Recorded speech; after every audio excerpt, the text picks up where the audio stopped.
Okay, now we're going to talk about blogs on Edline. Blogs, of course, are a collection of written articles that people can make comments on. And as you add to the blog, it becomes this long scrolling list of various articles or things that you have written or your students have written and can make comments on. Now, blogs and discussion questions on Edline are very, very similar. There's very little difference in them.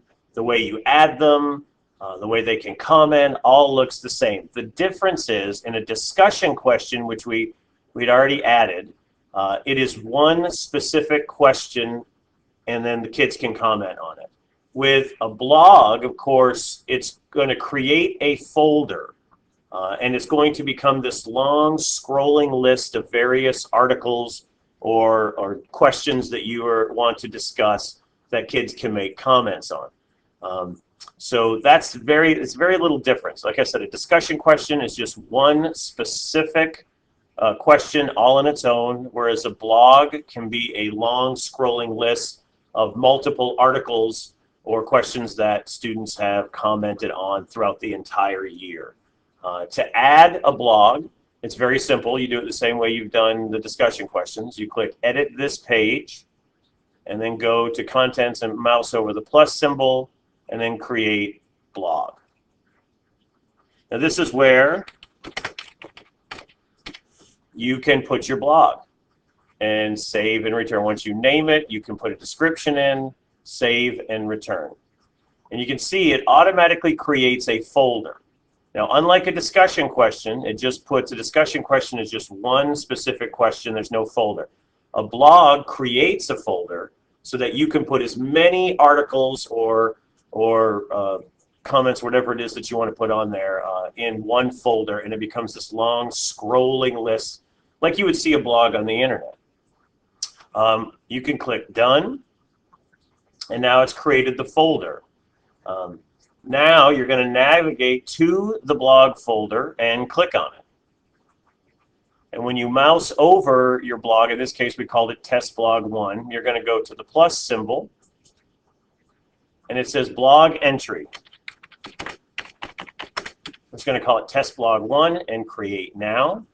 And this is where you would add your content. Again, you could insert a picture, you could put in a video clip, or you could just type a series of questions or comments. It's completely up to you. Much like a discussion question, you can share it with multiple classes or not, which is great if you teach, say, 2 or 3 of the same class. You don't need to do this for every single class. You can actually just create one discussion question, one blog, and share it with each class. So you only need to do it one time, which is incredibly handy. Again, with our comment types, you do not allow anonymous contents. I would uncheck require approval of comments, because that's going to send you an email every time somebody posts, which for some things you may want, others you may not. That's completely up to you.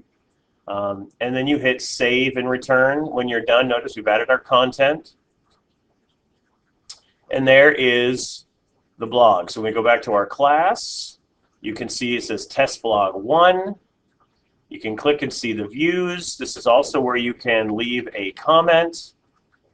And then you can even reply to that particular comment.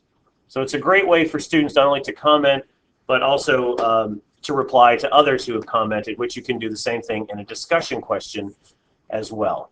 And when you're done, you click Done. Now, if you wanted to add another thing to your blog, you would do the same thing. You go to Blog, Test Blog 1, and you add an item, and this time we're going to call it Test Blog 2. Create Now, and say we find another article, very valuable stuff we want to discuss. Remember, you can change the comment types, multiple postings. Once you get your content added, you hit save and return. And now you can see it's just added to the blog, which is very different than the discussion question. So to be clear, a discussion question is just one question all on its own, whereas a blog is going to be a list that you'll scroll through. Eventually, if you do this throughout the entire year, Say every Friday you have the assignment where you have kids do a reflection, and you can go back and look at their comments throughout the whole year in Edline on this blog. Again, you can go there and you can make comments, as many as you want, and then reply to those various comments if you want to. And then you can see, when you look at your blog information, you can see, hey, this one's got 3 comments, hey, this one's got 2. If you teach, say, 100 students, and on one evening assignment only 57 of them replied, then clearly somebody didn't do their homework, which is a nice quick way to kind of gauge who's doing this and who's not. So that is how you create a blog on Edline.